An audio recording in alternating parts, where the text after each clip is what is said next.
la autocomposición y la heterocomposición. La autotutela es una forma de solución primitiva donde el individuo hacía justicia por propia mano. La autocomposición era una de las partes, renunciaba a su pretensión y para resolverlo de una forma benéfica, y la heterocomposición participaba una tercera persona ajena al conflicto. Ok, muy bien, Valeria, gracias. Eh, Vicente, adelante, por favor. Hola, ¿qué tal, profesor? Buenos días. Muy buen día. Nada más para agregar lo que dijo mi compañera Valeria, nos habló usted sobre el artículo 17 constitucional, donde se establecía que que persona podía ejercer justicia por su propia mano o por sí misma, precisamente con la forma de solución de conflictos. Usted decía que la autotutela no era permitida. Es correcto. Muy bien, Vicente, gracias. Santiago, adelante, le escucho. Sí, maestro, buenos días. Buen día. Ya complementando lo que mencionaron mis compañeros, de que la autotutela quedaba prohibida por el 17 constitucional, salvo algunas excepciones de las cuales usted también ya refirió la clase pasada, que eran la legítima defensa, el robo de famélico, la persecución de abejas, corte de ramas y todas esas que mencioné. Ok, correcto. Muchas gracias, Santiago. Vanessa Muñoz, ¿me escucha? Buen día.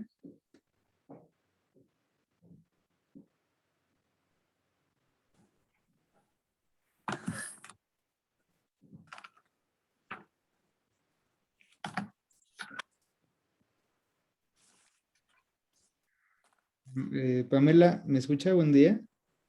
Buen día, profe, sí lo escucho. Bien. ¿Algo adicional de lo que han comentado sus compañeros? Bueno, acabo de entrar, entonces no sé qué dijeron, Eh, pero de la clase pasada recuerdo que vimos lo de la autotutela, lo de la autodefensa y también nos dio algunos artículos donde podíamos encontrar, por ejemplo, la autotutela. Igual vimos lo del robo, de famélico, me parece. Sí, Y también vimos lo de la heterocomposición, ok, que era algo así como que un tercero participa en el conflicto. ok, correcto. Muchas gracias, Pamela. Bueno, vamos a continuar. Efectivamente, estuvimos ahí abordando estos temas de formas de solución de conflicto. Hablábamos, bueno, de la autotutela, la autocomposición y la heterocomposición, ¿no? Que son formas de solución al conflicto. La primera que abordamos fue la autotutela, en donde estuvimos viendo que, pues bueno, se encuentra básicamente prohibida, ¿no? Por la norma. La norma pues, es el 17 constitucional, que nadie puede hacerse justicia por propia mano, y que había unas excepciones, ¿no? Para esta cuestión de justicia por propia mano, porque el legislador consideró que hay momentos que de forma práctica sería prácticamente ilógico acudir ante un tribunal, ¿no? Que era, por eso es que vimos los ejemplos que había comentado su compañero Santiago, que son estos que nos señalan, ¿no? Por ejemplo, vimos ahí la legítima defensa, sus elementos, incluso abordamos ahí un video, ¿no?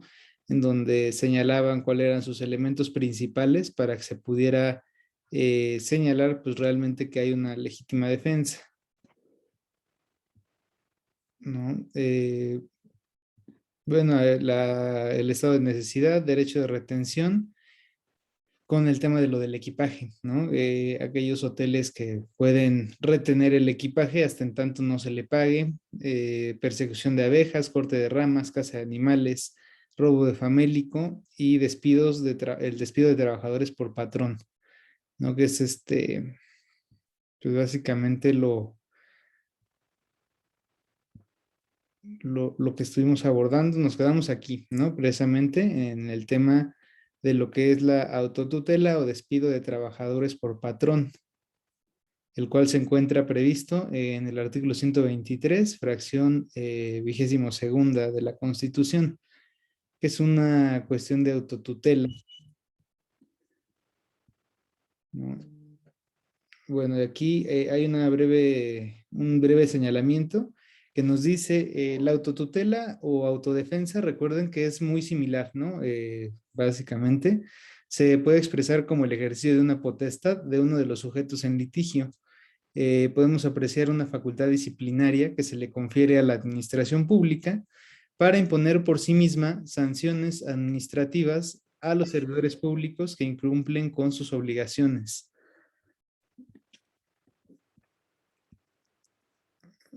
A ver, déjame ver. Y bueno, que en este caso vienen siendo pues cuestiones como una multa o bien alguna clausura.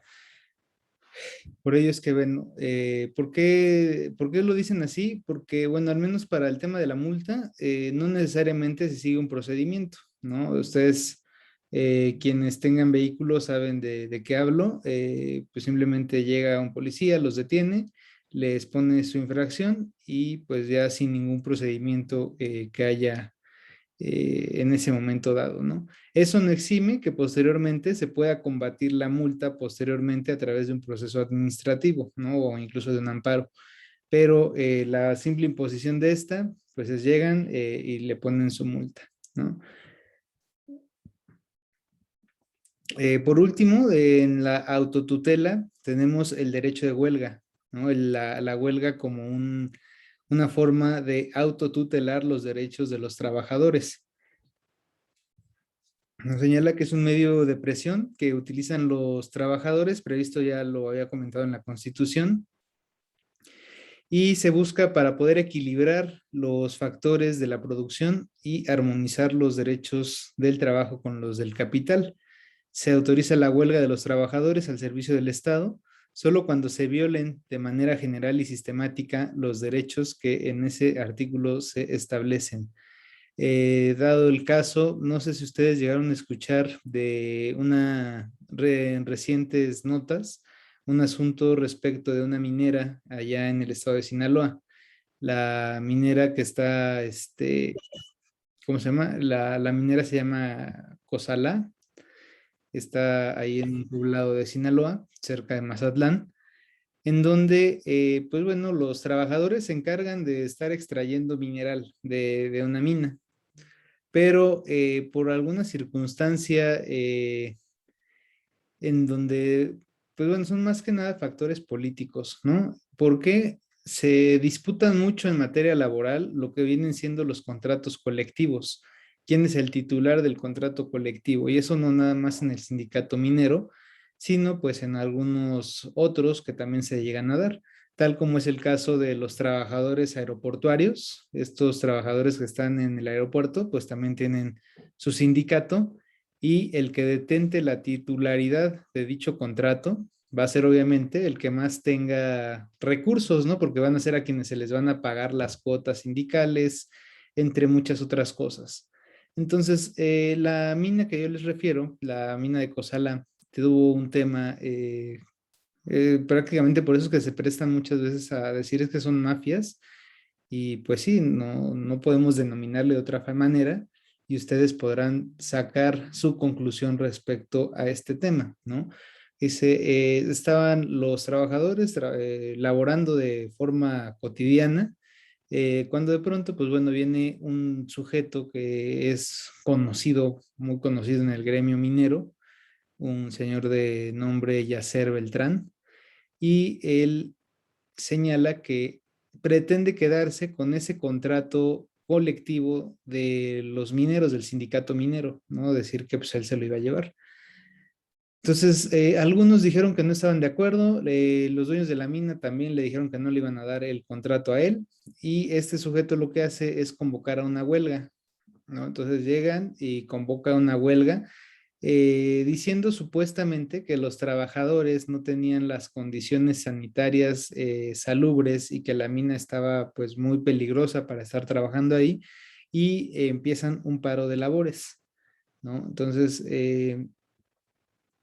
se hizo a tal grado, el tema escaló a tal grado que incluso, pues bueno, pidieron la intervención de Napoleón Gómez Urrutia, líder sindical, ahora senador, para que apoyara la causa de estos mineros. Sin embargo, pues el propio sindicato de mineros dijeron que ellos no estaban de acuerdo que ellos no pretendían irse ni a huelga ni a nada. Sin embargo, de pronto llega un grupo de aproximadamente 50 o 60 personas a la mina de Cozalá, llegan pues con palos, machetes, camiones de volteo, con algunos de los camiones los atraviesan en la entrada a la mina, tiran grava para que pues, no puedan pasar vehículos y las personas de manera violenta despojan a los guardias de seguridad de sus radios, ¿no? Y les dicen, el problema no es con ustedes, el problema es con el dueño de la mina, así que pues háganos favor de retirarse, porque de lo contrario nos vamos a ver en la penosa necesidad de amarrarlos.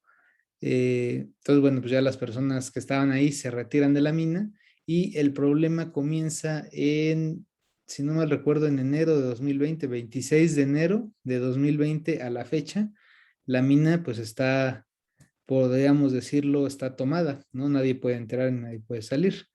Esto se hace una denuncia en el sentido de que no es, o sea, el delito, ¿cuál fue el delito que se está denunciando? Se denuncia despojo, ¿no? El despojo de la mina. Entonces, pues el Ministerio Público empieza a hacer sus investigaciones. Hay una declaración de un guardia de seguridad que es el que dice, bueno, pues yo observo que ese día entran las personas, llegan, nos despojan de nuestros radios y nos sacan de la mina y ya prácticamente no nos dejan entrar. Curiosamente, un año después, igual el 26 de enero de 2021, uno de los abogados de uno de los imputados, porque son 14 imputados, ofrece la misma declaración, una ampliación de entrevista de este guardia de seguridad, pero ahora viene y dice, oye, Ministerio Público, la entrevista que yo te rendí el 26 de enero de 2020, es decir, hace un año, no es la correcta, porque yo exhibí, dice, sí, exhibí un informe donde me constan ciertas circunstancias. Sin embargo, Ministerio Público, quiero hacerte del conocimiento que ese informe está alterado, porque a mí me obligaron a firmarlo, porque de lo contrario me iban a correr. Entonces, solicito que no le des valor a esa primera entrevista y la verdad de las cosas es lo que te voy a decir a continuación. La verdad es de que sí entraron trabajadores, nunca me despojaron de mi radio, nunca hicieron acciones violentas y al contrario hay forma de entrar a la mina, por lo tanto están haciendo una protesta pacífica. No hay ningún, pues ahora sí que nada de lo que te dije anteriormente fue cierto, todo fue por una cuestión de que pues me iban a correr si yo no lo decía de esa manera. Entonces el Ministerio Público pues dice, bueno, pues está bien, recibo tu entrevista. Manda a hacer una inspección con policía de investigación a la mina. El policía de investigación le dice al Ministerio Público, mira, pues yo acudí al lugar, sin embargo no advierto que los trabajadores estén bloqueando el acceso a la mina.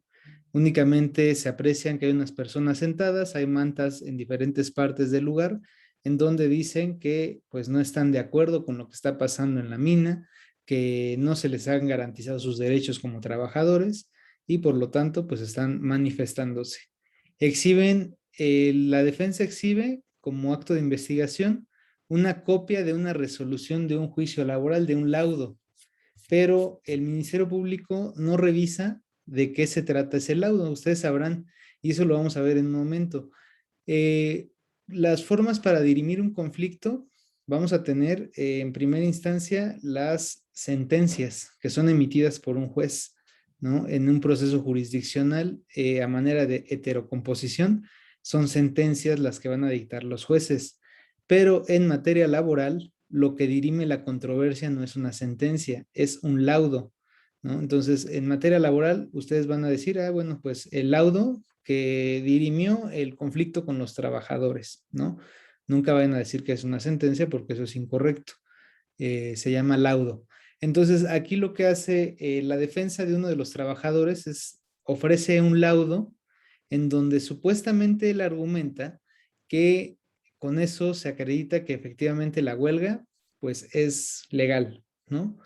Curiosamente les decía, el Ministerio Público no revisa y no lee de qué trata el laudo. Ese laudo, ¿qué era lo que decía? Pues bien, ustedes recuerdan, les dije, la toma de la mina fue el 26 de enero de 2020. En septiembre de ese mismo año se dicta ese laudo, porque a los 3 meses de tomada la mina interponen pues sus acciones legales en materia laboral, presentan su demanda y todo, pero era únicamente por lo que hace al contrato colectivo.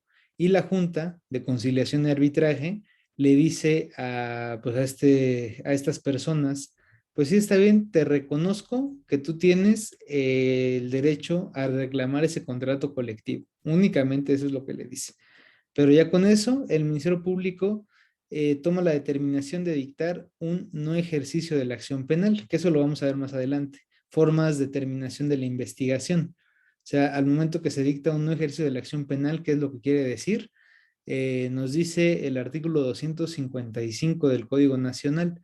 El efecto de un no ejercicio es prácticamente culminar con una investigación porque no se encontró delito, porque la persona no lo cometió, y hay otros supuestos diversos que hace referencia el artículo, ¿no? Porque dice algo que más o menos similar a que los efectos del no ejercicio de la acción penal son similares al del sobreseimiento. El sobreseimiento viene un poco más adelante del código, pero más o menos es lo que nos dice el sobreseimiento procederá y trae, creo que son 5 fracciones, donde dice no se cometió el delito, no se encontraron elementos suficientes para sustentar, para que el Ministerio Público pueda sustentar su teoría del caso, entre otros 3 que vienen ahí, que más adelante veremos, ¿no? Pero bueno, aquí el Ministerio Público, con esto que yo les he dicho, dice, pues para mí no hay delito, yo Ministerio Público sustento que con todos estos datos de prueba que ya les he mencionado, se advierte que no hay un bloqueo a la mina, no hay un despojo, no están ejerciendo actos de dominio sobre la mina y tampoco podemos hablar de que hay una ilicitud en la conducta de los trabajadores porque hay algo que se le llama causa de justificación, o sea, está justificada su conducta porque están ejerciendo un derecho de huelga. Por lo tanto, yo como Ministerio Público determino el no ejercicio. El propio código establece para las víctimas el artículo 258 que nos permite impugnar las determinaciones. O sea, si yo no estoy de acuerdo, que en este caso pues yo voy por la víctima, no por la empresa, digo, pues yo no estoy de acuerdo con la determinación del Ministerio Público y puedo impugnar esa determinación a través de este artículo 258, que es la impugnación ante un juez de control, en donde se va a señalar una fecha para que yo vaya ante un juez. También va a ir el Ministerio Público y ambos vamos a debatir sobre por qué yo considero que no se da el delito como Ministerio Público y por qué la víctima va a debatir diciendo que sí hay delito y que no se puede cerrar la carpeta de investigación. Entonces, pues bueno, con este antecedente que les he dado, a ver, anda Lisbeth Rodríguez.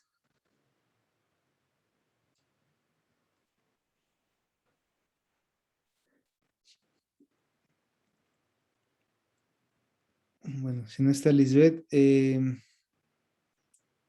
Vidauri, ¿me escucha?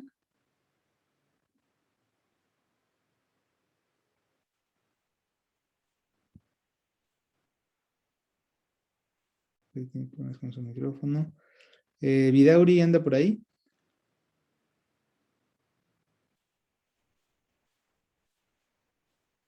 Me parece que no anda por ahí. Profe. A ver si escucho. Ajá, ¿sí me escucha? Sí, ya le escucho. Se me estaba trabando mucho y me sacó una vez, pero ya. Ok, creo que sí le escucho bien. A ver si me escucha. ¿Usted qué considera? ¿Cree que sí habría delito en el ejemplo que les puse o cree que no hay delito? ¿O que no hay causa justificable para seguir investigando más bien? Más sencillo.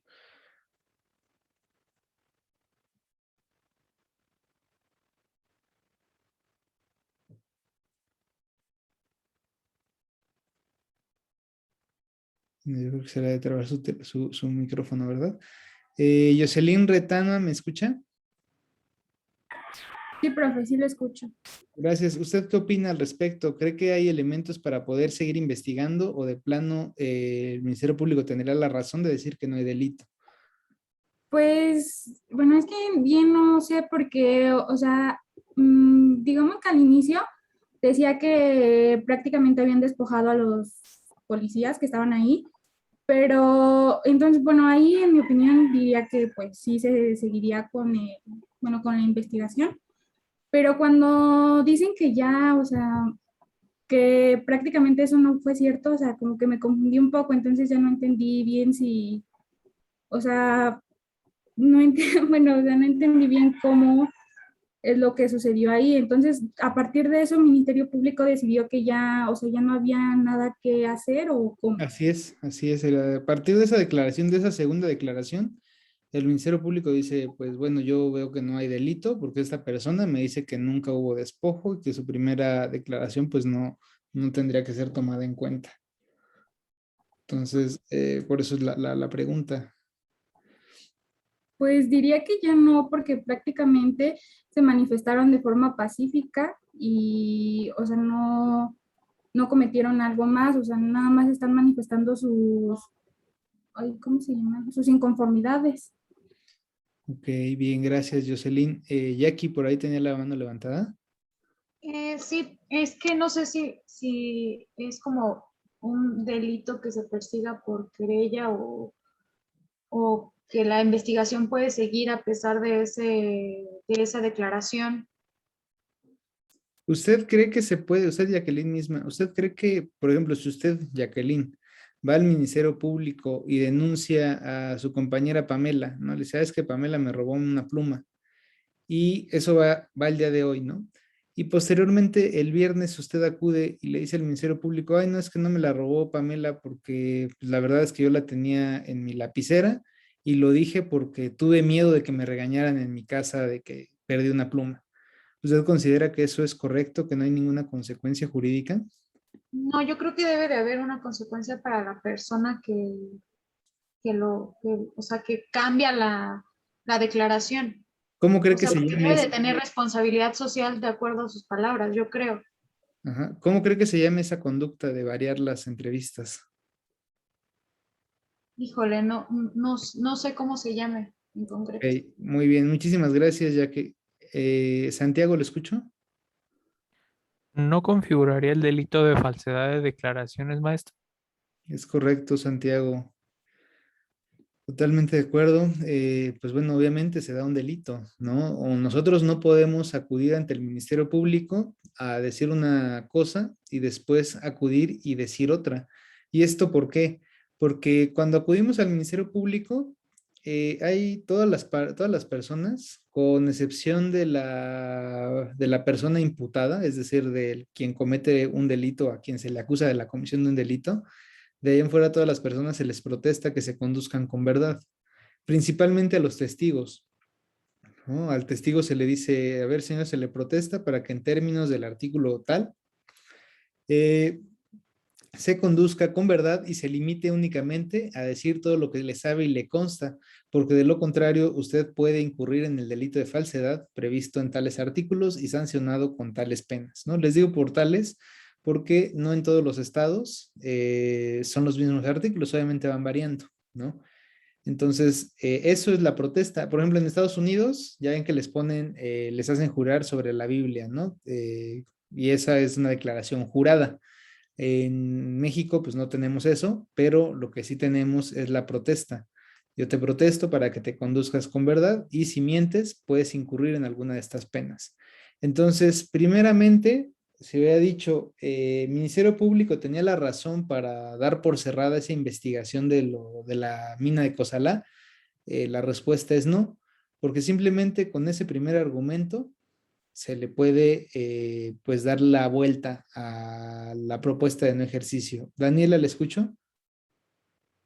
Sí, ¿me puedes repetir cómo se llama cuando declaran y después lo cambian? Lo que dijo mi compañero, es que A no lo había. falsedad en declaración, Ok, gracias. ¿no? De que esto, les decía, pues es el primer argumento es ese. A ver, Ministerio Público, no puedes decretar un no ejercicio de la acción penal si adviertes que hay una posible conducta que pudiera ser un delito diverso a lo que yo te denuncie, que en este caso es una persona llega y te da un informe que dice que sí, que se cometió un delito, que entraron, que lo despojaron de su radio, que cerraron, que no dejan entrar a la gente, ¿no? Y después viene la misma persona un año después y me dice que eso no es cierto, que lo obligaron a firmar. Pero a ver, aquí hay algo importante que ustedes pueden decir. Entonces, si a una persona realmente la obligan a firmar, su declaración tiene validez. Aquí nos tendremos que preguntar lo siguiente. A ver, si esta persona, el vigilante, en su primera entrevista dijo algo, ¿por qué en esa misma entrevista no dijo, es que me obligaron y desconozco este informe no es así? O sea, porque, y en este acto denuncio extorsión o denuncio cualquier otro delito. No lo hizo. Simplemente fue, dijo, incluso ante el Ministerio Público le dice, sí, exhibo este informe y quiero aclarar que me equivoqué porque los nombres que vienen ahí no son esos, sino son estos otros y da nombre de otras personas. Y ya dice que sí, que es su firma y no dice nada. ¿Por qué te esperas un año a venir y variar tu entrevista? Diciendo ahora sí que te coaccionaron, que te iban a correr. ¿Por qué no tomaste las acciones legales pertinentes? Y una vez hecho esto, pues probablemente se le pudiera dejar sin valor a tu primera entrevista. Entonces, aquí tendríamos un primer delito diverso al del despojo de lo que estamos diciendo, ¿no? Ese sería el primer punto. El segundo punto que dicen, no, es que están ejerciendo su derecho de huelga. A ver, todo, por eso es que estamos en la materia de procesal, ¿no? De teoría general del proceso. Todo lleva un proceso. El derecho de huelga también lleva un proceso. Hay un artículo que creo que es no recuerdo si es el 343B de la Ley Federal del Trabajo, en donde dice que los trabajadores tienen derecho a manifestarse, a ponerse en huelga, pero sin ir a trabajar. O sea, yo como trabajador, nosotros como trabajadores, dejamos de ir a la mina eh, para que vean que estamos en protesta, de que no estamos conformes con ciertas circunstancias. Pero a ver, el hecho de ya tomar una mina y decir estamos en huelga, eso tendría que hacerse vía un procedimiento ante la Junta. Para que la Junta califique de legal esta huelga, los trabajadores tendrían que hacer en ese trámite, decirle a la Junta, oye Junta, fíjate que no estamos conformes con nuestras condiciones de trabajo, nuestro patrón nos paga muy poquito, la mina es insalubre, hay cuestiones, hay peligro si seguimos trabajando ahí y te adjuntamos la inspección que se hizo a la mina, te adjuntamos la petición que le hicimos a la dependencia, no sé, por ejemplo, a Protección Civil, en donde se emitió un dictamen que la mina es riesgosa para nosotros como trabajadores y la Junta hará un procedimiento en donde en su momento emitirá un laudo y en ese laudo dirá si efectivamente se cumplen con los requisitos para calificar de legal esa huelga o para decirle a los trabajadores, no advierto un motivo por el cual tú tengas que manifestarte, por lo tanto, pues no se te puede conceder. Y en este caso, en el que les comento, pues eso no ocurrió. Por eso es que les hice la aclaración. Lo que hacen ellos, los trabajadores imputados, es ofrecer un laudo, pero de otra cosa. O sea, nada que ver con que si es legal o no la huelga. O sea, ellos nunca demandaron el derecho a manifestarse para afectar un derecho de un tercero. O sea, lo que sí puedes hacer de manera, ahora sí que de la autotutela, es me pongo en huelga, pero yo permito que los que quieran entrar a la mina o a la empresa, pues lo puedan hacer. Pero en este caso, recuerden que hay una limitante siempre a estos derechos, ¿no? ¿Cuál es la limitante? Pues el que yo no puedo afectar el derecho de terceros. Aquí se estaría afectando un derecho de un tercero al no permitir que la mina trabaje o al no permitir que otros compañeros entren a trabajar, porque todos estamos en huelga. Entonces, para poder afectar ese derecho a terceras personas, se tiene que llevar a cabo un procedimiento. El derecho de huelga como tal es, nos manifestamos y no vamos a ir a trabajar, ¿no? O sea, y quien quiera entrar bien y quienes no, pues únanse a nuestra causa. O sea, eso es lo que realmente se tutela en el derecho, ¿no? Ese derecho del trabajador a manifestarse para reclamar o exigir condiciones mejores de trabajo. Pero si ya se quiere hacer una afectación a un derecho, pues bueno, se tiene que hacer un procedimiento, ¿no? Y ahí entraríamos al ámbito de la heterocomposición, que es diverso al de la autotutela. Entonces, bueno, ya nada más ahí para cerrar la pinza en este ejemplo que les he dado. A ver, ahí me dicen si me escuchan, porque me pareció que estaba inestable el internet. Si se corta, me dicen, por favor. Estaba en ese sentido, en el asunto de del Ministerio Público, se reclamó vía 258 ante juez de control y el juez de control efectivamente... Se le empezó a cortar, maestro. A ver, un momento, por favor. Profesor, se trabó tantito su audio. Está trabando. Sí, profesor. A ver, denme un momento, por favor. Esperen un momento.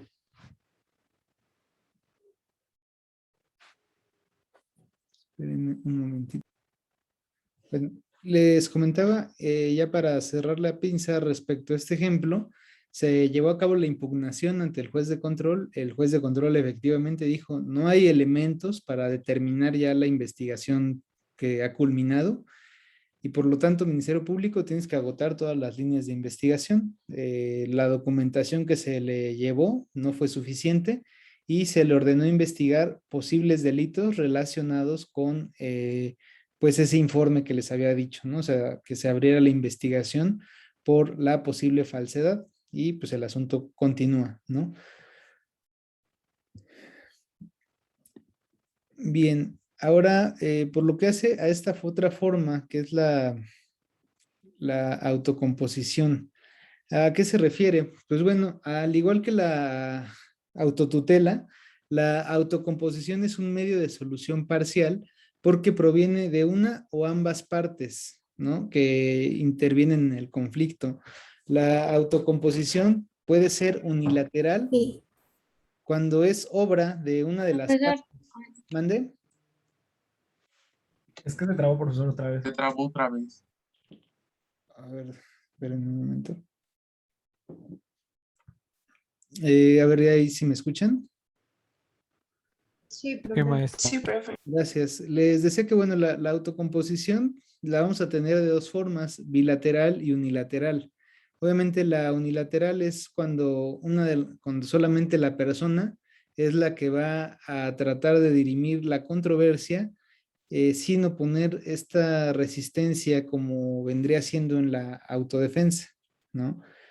En la autocomposición no consiste en la imposición de la pretensión propia en perjuicio de un interés ajeno, sino que solamente se trata de renunciar a mis pretensiones o bien en la sumisión de la contraparte, pero principalmente es, pues bueno, yo ya no quiero más problemas, por lo tanto, pues ya no voy a reclamar lo que estoy pidiendo.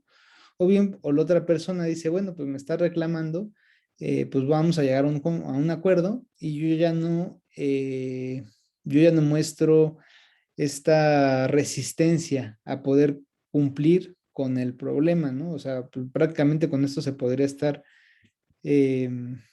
resolviendo el tema.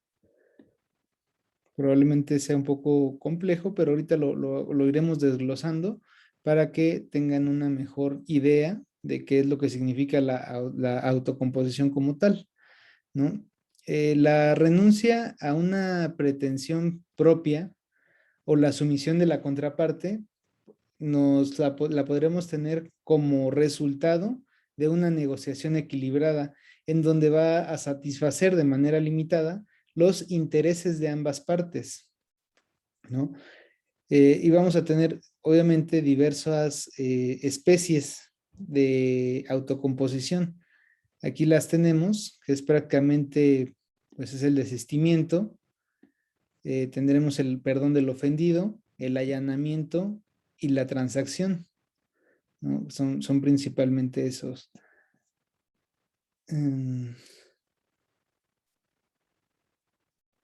Naivi Rodríguez, ¿me escucha? Sí, profesor. ¿Usted ha escuchado respecto al desistimiento o qué entendería usted por desistimiento? Sí, me parece que es como, o sea, esta acción de desistir, de ya dejar de insistir sobre lo que se tiene como declarado. Lo que se tiene como declarado, pues sí, o sea, efectivamente, o sea, ya no continúo con lo que estoy pretendiendo llevar a cabo, ¿no? Sí, más o menos va por ahí. El desistimiento es una renuncia a la pretensión litigiosa que es prácticamente por quien está llevando a cabo la demanda, ¿no? Pues sí, la demanda. Es la renuncia a la pretensión formulada por el actor en su demanda o por el demandado en su reconvención. ¿Qué es la reconvención? La reconvención es este término tan famoso en medios de comunicación o en la tele, que es lo que le conocen como la contrademanda, ¿no? O sea, yo te demando, por ejemplo, le digo a André, lo voy a demandar porque me debe 300,000 pesos de un contrato de arrendamiento. Y André, al momento de contestar su demanda, dice, yo no le debo al profesor 300,000 pesos y lo demando a usted por mentiroso y me va a tener que pagar los abogados y un préstamo que estaba ahí pendiente que no me había yo atrevido a cobrarle, pero dado que usted me está demandando algo que no es cierto, pues le contesto la demanda y aparte lo demando. Eso quiere decir la reconvención, ¿no? Que es prácticamente la contrademanda, coloquialmente hablando, es lo que significa.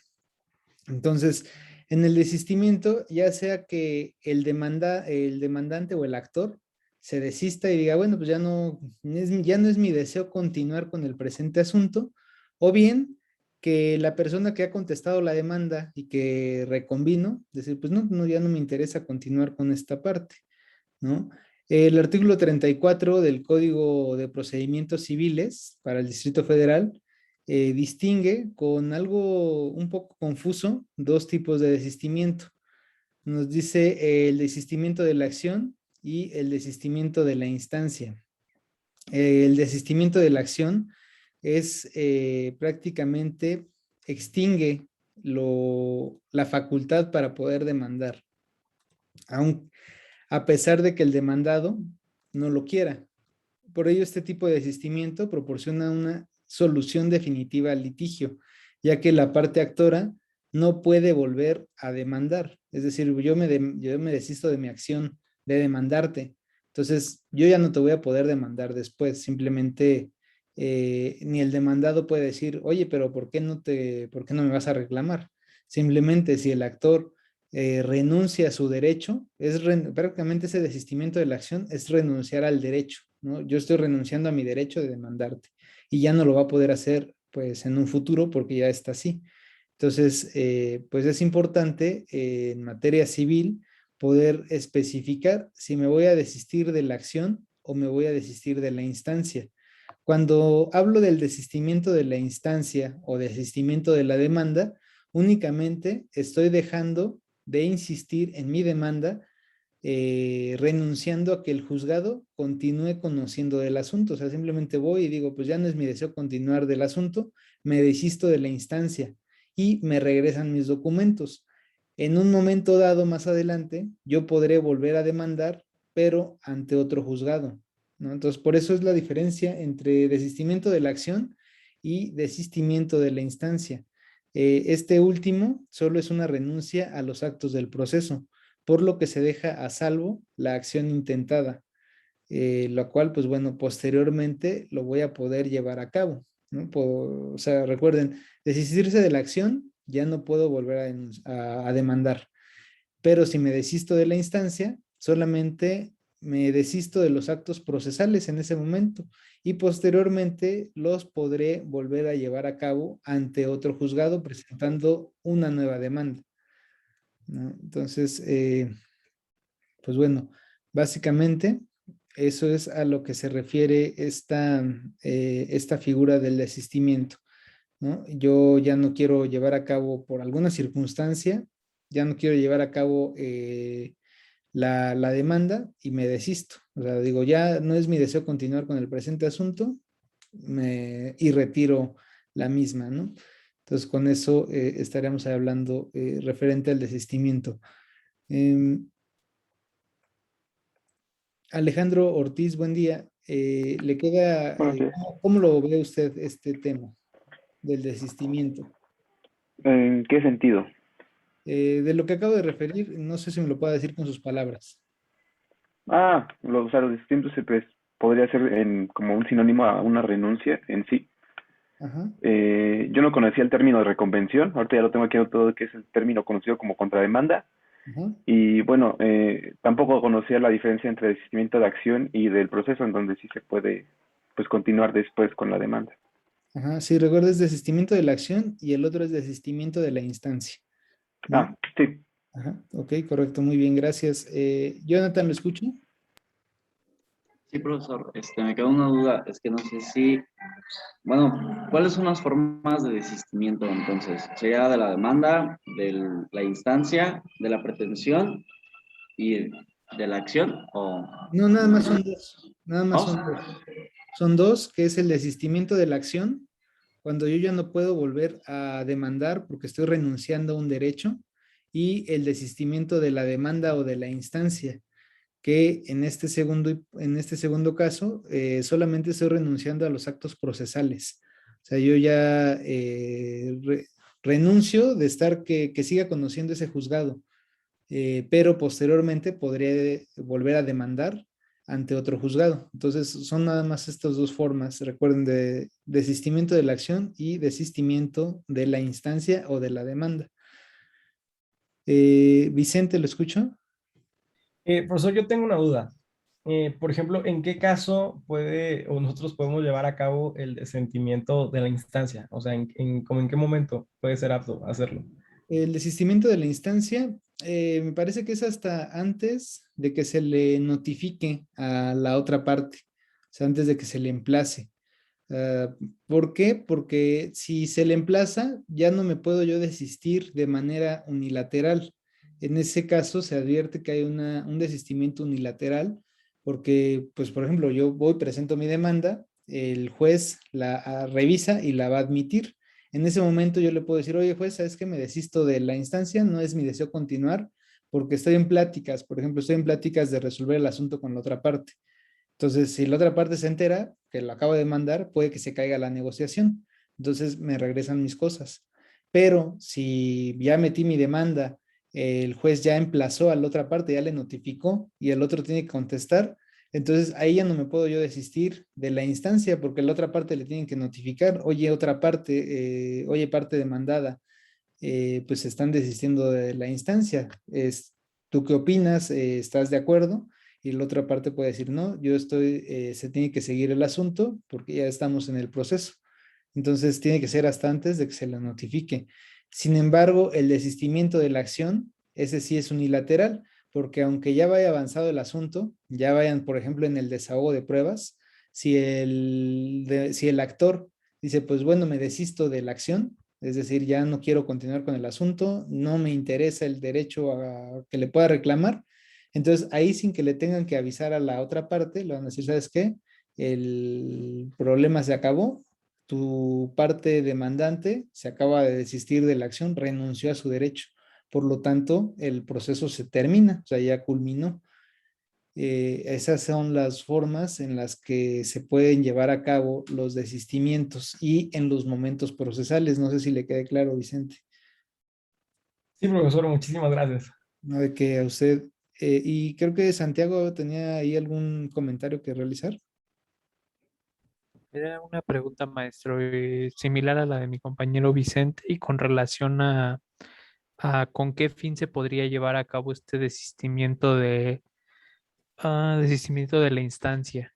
Bien, el desistimiento de la instancia, por lo regular es como se lo comentaba su compañero Vicente, porque muchas veces dicen, pues es que ya estamos en pláticas o pretendemos resolucionar el conflicto o por algún interés que tenga en específico el actor. Entonces, por eso dice, bueno, pues no es mi deseo continuar en este momento, posteriormente ya veré si vuelvo a hacerlo y regularmente esto se hace antes de que se inicie el emplazamiento a mi contraparte. Entonces, por eso es que se desiste de la instancia, dice, bueno, pues voy a arreglar el problema hablando con el otro sujeto, parece que ya estamos en pláticas de que me pague, pues entonces retiro mi demanda y por eso me vengo a desistir de la instancia, no de la acción, porque si me desisto de la acción, pues ya no puedo reclamar nada, ¿no? Pero es básicamente por esa es el legislador por eso lo previó así de esa manera. Ok, muchas gracias, maestro. ¿No? De que usted, Jonathan. Sí, profesor, nada más, bueno, un pequeño comentario o aportación, es que había escuchado que Después de que se ejecute una sentencia, pues ya no puedes desistirte. Solamente si te pagaron las pretensiones, puedes pedir que no se ejecute la sentencia. Y es todo. Ok, muy bien, muchas gracias, Jonathan. André, ¿lo escucho? Sí, profe. Entonces, ¿en qué momento del proceso se puede pedir un desistimiento de la acción? Hasta antes de que se dicte sentencia. Ah, ok. Ajá. Vale, gracias. No, de que a usted. Muy bien, pues bueno, espero que haya quedado un poco más claro este tema del desistimiento. De todas maneras, les haré llegar un pequeño Word con los apuntes de esta parte del desistimiento, que es un poco más, abunda un poco más en cuanto a artículos y estas cuestiones que contiene el Código Civil, ¿no? En segundo momento, pues bueno, tenemos lo que es el perdón del ofendido. Y el perdón del ofendido se da básicamente en el Código Penal, ¿no? Esta es una cuestión del ámbito penal. Entonces, pues es similar al desistimiento, pero hay una salvedad, ¿no? La salvedad es de que el perdón del ofendido, por ello vamos a tener que abordar un poco las cuestiones penales. En materia penal, ¿cuáles son los requisitos de procedibilidad? Es decir, ¿cómo puedo yo iniciar un procedimiento penal? ¿Cuáles son estas formas para llevar a cabo el inicio de un procedimiento penal? Karen, ¿me escucha? Sí, profesor. ¿Cuáles son estos requisitos de procedibilidad? ¿Los recuerda? Era la parte de bueno, no sé si lo estoy confundiendo tal vez con la clase de civil, pero era la parte de el bien jurídico, la acción y las partes involucradas. No sé, o No. estoy confundida. Le simplifico un poco más la pregunta, ahorita antes de que le conteste Yunuen. Si usted, por ejemplo, a manera de ejemplo, ¿no? Llega una tía y la tía le dice que tiene problemas con su esposo porque le pega y porque siempre llega borracho y no le da para su gasto. Usted le dice, pues bueno, vamos a denunciar. ¿Cómo usted iniciaría un procedimiento penal en ese caso? Ok, ir al MP primero para levantar la denuncia. Y pues supongo que tiene que hacer como la declaración, ¿no? Ok, Sería la declaración de mi tía en ese caso, de lo que está sucediendo con su esposo. correcto. Bien, Karen, ahí tenemos uno de los primeros requisitos de procedibilidad, ¿no? Que es para iniciar el proceso penal respectivamente. Gracias, Karen. Yunuen, ahora sí le escucho. Sí, no sé si lo estoy confundiendo, pero yo recuerdo que era estar notificado de tener la oportunidad de presentar pruebas. No, ese es el debido proceso. Esos son Sí. los elementos del debido proceso. Bien, Ok. gracias, Yunuen. Jonathan, ¿lo escucho? Sí, profesor. Bueno, no sé si se refiere como a los delitos de oficio y de querella. Así es, va por ahí el tema. ¿Usted sabe cuál es la diferencia entre uno y otro? Pues me parece que de oficio no se requiere, o bueno, son delitos que persigue el Estado, y los de querella, pues uno los tiene que denunciar para pues llevar todo un procedimiento. Como por ejemplo el homicidio es de oficio. Aún, aún no lo quiera denunciar la persona, bueno, las personas, los que resienten el daño, los familiares, el Estado lo va a perseguir. Los de querella, pues sí los tiene que, uno tiene que ir ante el Ministerio Público a hacer su denuncia para que proceda. Bueno, hay un proceso. Ok, es correcto, Jonathan. Efectivamente, requisitos de procedibilidad tenemos que es la denuncia y la querella, ¿no? ¿Cuál es la diferencia entre la denuncia y la querella? Bueno, y tenemos también la denuncia anónima, ¿no? Esos son los requisitos de procedibilidad.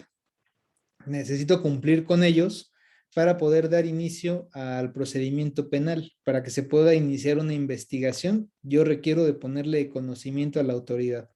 La denuncia, cualquier persona la puede hacer, es sobre hechos ajenos. Yo presencié un delito, por ejemplo, yo observé que una persona subió al transporte público, a un pecero o a un camión, y se subió a asaltar a unas personas. Entonces yo le puedo decir al policía, oiga, policía, mire, están asaltando a ese camión. Entonces el policía va y ya. Entonces yo seré citado para ir a interponer la denuncia. Voy a interponer una denuncia porque yo fui testigo de cómo acontecieron los hechos. Entonces, una denuncia puede ser sobre hechos de cualquier índole siempre que estos tengan la apariencia de delito. Pero en cambio la querella es aquella que se presenta por hechos propios, por algo que me aconteció a mí en mi persona. Por ejemplo, supongamos en el caso igual del robo al vehículo, robo a transporte, ¿no? Va circulando un camión sobre la carretera, de pronto lo paran, este vehículo pues, es orillado por otro que lo venía siguiendo, porque el otro vehículo que lo viene siguiendo trae un arma de fuego, lo orilla, baja al conductor y le quita toda la mercancía y se retira el camión nuevo con la mercancía que le robaron. Esta persona, el chofer, el que fue robado, en ese momento le habla de inmediato a su jefe, aparte de que el vehículo pues obviamente trae rastreador satelital, el cual manda una señal que se detuvo porque hubo un evento, este se conecta de manera inmediata con las autoridades y bueno, supongamos que metros más adelante, antes de llegar a la caseta, detienen al vehículo, al ratero, ¿no? Por así decirlo, lo detienen más adelante, lo presentan ante el Ministerio Público.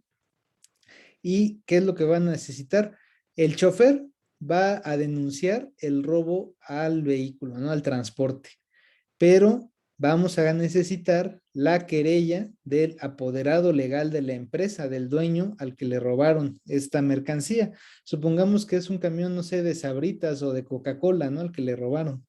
Entonces, el chofer es víctima de, ¿cómo se llama? No, él pues sí es víctima porque sufrió en sí la amenaza con el arma de fuego, posiblemente una tentativa de homicidio, ¿no? Pero el robo tiene que ser, requiere la querella del apoderado legal de la empresa, porque ese es el requisito de posibilidad que se exige. ¿A quién se le ocasiona el daño patrimonial? Pues obviamente al chofer no, porque el chofer no es dueño de la mercancía. Él únicamente se dedica a transportarla del punto A al punto B. Pero si le llegan a robar la mercancía, pues él no va a tener un detrimento patrimonial porque no es su mercancía. En cambio, ¿quién sí va a tener el detrimento patrimonial? Pues va a ser la empresa, porque la empresa es la que va a tener esa pérdida en su mercancía. Entonces, como la empresa es una persona moral, pues no va a poder ir, pues como tal, ahí soy la empresa y vengo aquí a querellarme. Entonces requiere un apoderado legal para que esa persona, en representación de la moral, vaya y denuncie, vaya y se querelle. Y ya con esto, pues bueno, tenemos ahí los dos requisitos de procedibilidad. Entonces, es importante que para entender el perdón del ofendido, no en todos los delitos procede este perdón del ofendido. Por ejemplo, decía su compañero Jonathan, hay ciertos delitos que requieren, o sea, hay delitos de oficio y hay delitos de querella, ¿no? Los delitos de oficio, como ya bien lo señaló, son aquellos que se investigan sin necesidad de que exista una parte impulsando las investigaciones, ¿no? Y los delitos de querella, pues necesariamente requieren a una persona que esté a la parte ofendida, que esté yendo a impulsar la investigación, ¿no? Entonces, por ejemplo, Jacqueline, ¿me escucha? Jacqueline Sánchez. Por ejemplo, supongamos que usted, Jacqueline, tiene mucho dinero, ¿no? Que tiene, no sé, un guardado ahí de 500,000 pesos. Ahí los tiene guardaditos. Entonces usted dice, bueno, pues temas de pandemia, pues quiero hacer crecer mi dinero. Entonces llega, no sé, por ejemplo, llego yo, ¿no? Y le digo, oiga, Jacqueline, mire, pues ya de las pláticas que escuché que ahí tiene usted un dinerito guardado, tengo una inversión muy buena que genera rendimientos, ¿no? Si usted invierte 500,000 pesos en un lapso de 10 meses, va a tener aproximadamente 700,000 pesos, ¿no? O sea, va a tener pues una ganancia pues bien, ¿no? O sea, de tener los 500 ahí guardados a tener 700 en 10 meses, pues yo creo que está muy bien. Y usted dice, ah, sí, me parece muy bien, pues adelante. Usted agarra y me da su dinero, ¿no? Y yo le digo, ah, sí, en 10 meses te lo regreso. Pasan 10 meses, ya no le contesto el teléfono, pasan 11 meses, de repente le digo, ah, sí, pero pues es que tuve un problema ahí con la inversión, pero no se preocupe, deme un mes más y veremos. Y así, cuando usted de repente observa, ya pasaron aproximadamente 16 meses y no hay nada. Usted se da la labor de investigar y de pronto en internet googlea mi nombre y aparece que tengo varias denuncias y varias demandas por incumplimientos de pago, por robos, por fraudes. Pues obviamente usted va a tener pues temor, ¿no? ¿Usted cree que en este caso podría en algún momento dado generar un perdón del ofendido o cree que necesariamente se tenga que llevar a cabo la investigación oficiosamente? Pues yo creo que se tendría que seguir ya de oficio porque ella es una persona que tiene varias en su expediente, por así decirlo. Ok, es interesante su respuesta, interesante el tema. Bien, ahorita lo comento, Jacqueline, gracias. Avi Peña, ¿me escucha? Sí, Igual, ¿usted qué opina? yo pienso que sería de querella, Ujú. porque, o sea, sí fue hacia mi persona, o sea, es mi dinero y yo lo tendría que, este, pues externar, ¿no? Así es, Avi. Es como yo le decía a su compañera Jacqueline, imagine que, pues sí, ¿no? Le hago el tema a Jacqueline, pero ni Avi ni Jonathan van a poder ir a denunciar porque no es dinero de ninguno de ustedes, es dinero de, específicamente de Jacqueline. Entonces, este ejemplo que les he puesto vendría a encuadrar posiblemente en el delito de fraude, ¿no? A la persona que a través de maquinaciones fraudulentas, aprovechándose de un engaño o del error en que se encuentra la persona, se hace de un beneficio indebido o obtiene un lucro indebido, es lo que dice el fraude. Entonces, este delito se persigue a petición de parte, es decir, de querella. Hay algo importante o algo interesante que decía Jacqueline. Me dice, pues yo creo que se seguiría de oficio porque ya tiene otras investigaciones aparte. No se sigue de oficio, pero estas circunstancias sí van a afectar para poder generar un perdón del ofendido o en su momento celebrar alguna salida alterna. El Código Nacional de Procedimientos Penales para la terminación de un proceso, o si lo dijéramos más dogmáticamente, para poder terminar un litigio en materia penal, el Código Nacional nos marca salidas alternas. Nos marca, por ejemplo, el acuerdo reparatorio, la suspensión condicional del proceso y el procedimiento abreviado. Son principalmente estos tres criterios. El perdón del ofendido, ¿cómo se da? Pues bueno, porque una vez que se encuentre satisfecha la reparación del daño, la víctima puede decir, bueno, pues te otorgo el perdón. En el caso del ejemplo que les ponía de su compañera Jacqueline, ella puede ir y me denuncia, pero si yo le digo a Jacqueline, ay, ¿sabes qué? Pues ya pues estaba jineteando tu dinero, perdón, aquí están tus 700,000 pesos. Entonces Jacqueline puede decir, ah, pues ya le otorgo el perdón y tan se acabó el asunto, ¿no? Ya ahí culmina. Pero en el caso de que dijéramos, pues bueno, voy a celebrar un acuerdo reparatorio o una suspensión condicional del proceso, principalmente, que es esta última, la de las figuras, ahí ya no podría celebrarlo, porque si, ahí bueno, tendría que verse si previamente a esa celebración yo ya he optado por otra salida alterna. La ley me marca, dice, la suspensión condicional del proceso no la puedes celebrar hasta que pasen 2 años de la última vez que lo hayas hecho, o bien 5 años desde el incumplimiento. Entonces ahí yo ya no podría hacerlo. Si tengo varias, ahí lo único que podría hacer es probablemente optar por un procedimiento abreviado. Se los comento de manera muy breve cuáles son uno y cuál es otro para que más o menos lo tengan ahí presente. El acuerdo reparatorio es durante la investigación, se puede presentar durante todo el procedimiento penal, Principalmente se da durante la investigación, ¿no? Una persona es denunciada por otra, supongamos igual por el mismo delito de fraude. A través de un perito en materia de contabilidad, se determina, ¿no? Pues hay un quebranto patrimonial en la persona, no sé, tal vez de 500,000 pesos. Entonces, el imputado es citado para que vaya a rendir su entrevista. Él rinde su entrevista y dice, sí, efectivamente, pues hubo este tema, sin embargo, por cuestiones económicas, me atrasé y ya no le puede pagar.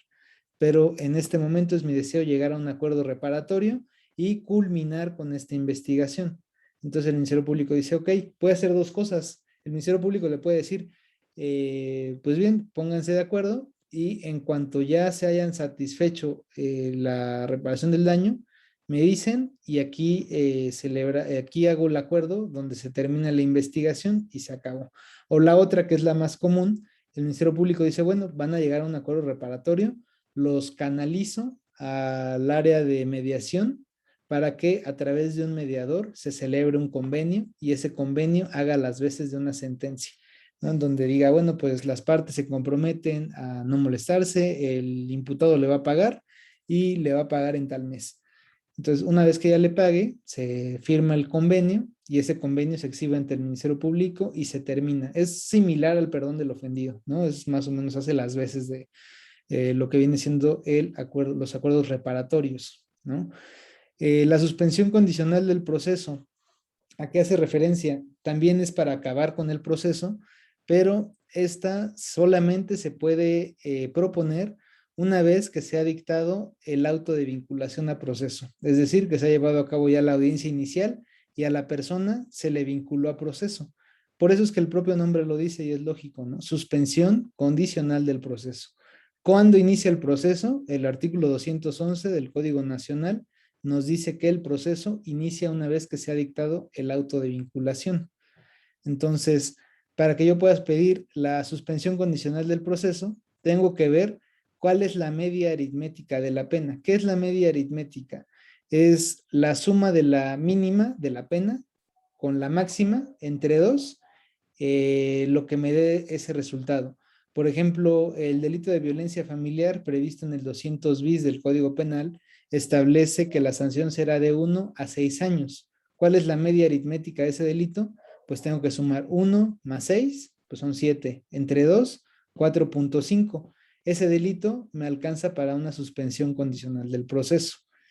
Si me fuera a homicidio, pues el homicidio no me daría para una suspensión condicional, porque el homicidio en el 123 señala que es de 8 a 20 años de prisión. 8 más 20 son 28. Entre 2 se pasa, obviamente se pasa de 5. Entonces ahí ya no entraría la suspensión. Para una suspensión condicional tiene que haber esa parte, ¿no? Que no rebase la media aritmética los 5 años.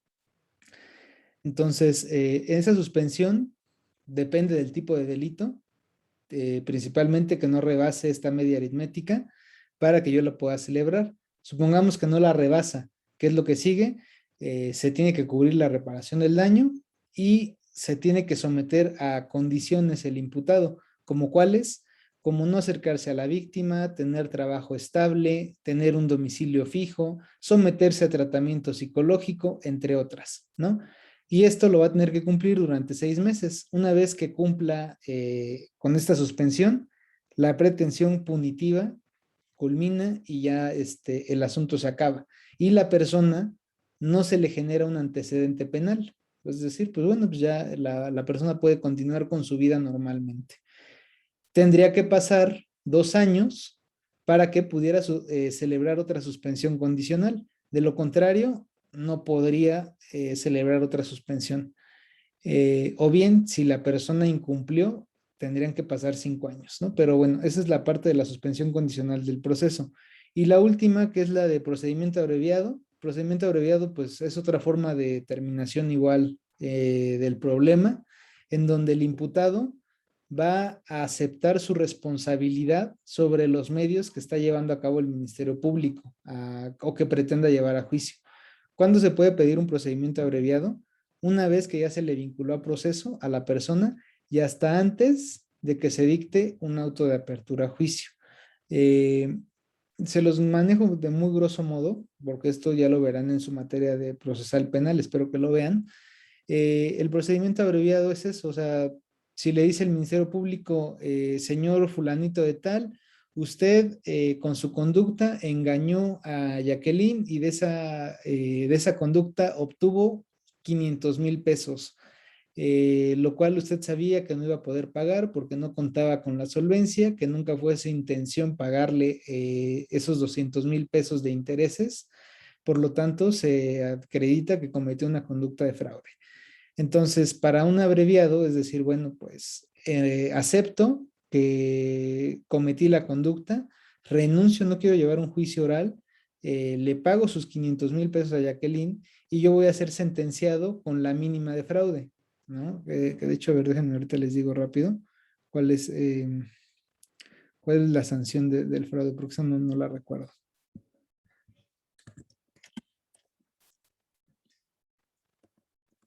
El fraude está previsto en el 230 del Código Penal y nos dice que se le impondrán y viene una serie de fracciones.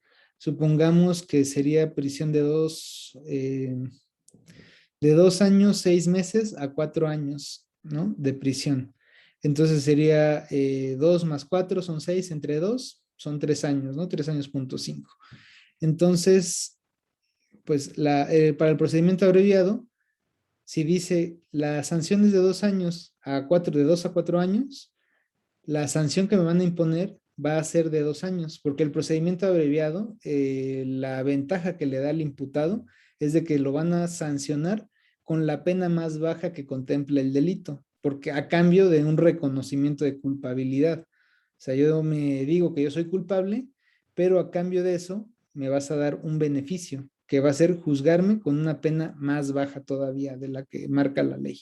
Y con eso, pues bueno, ya nada más compurgaré 2 años. Si en su momento solicito un beneficio conforme a la Ley Nacional de Ejecución, puedo generar el cambio de la pena. En vez de estar privado de mi libertad, solicito estar en libertad condicional e estar yendo a firmar los 2 años que me impongan.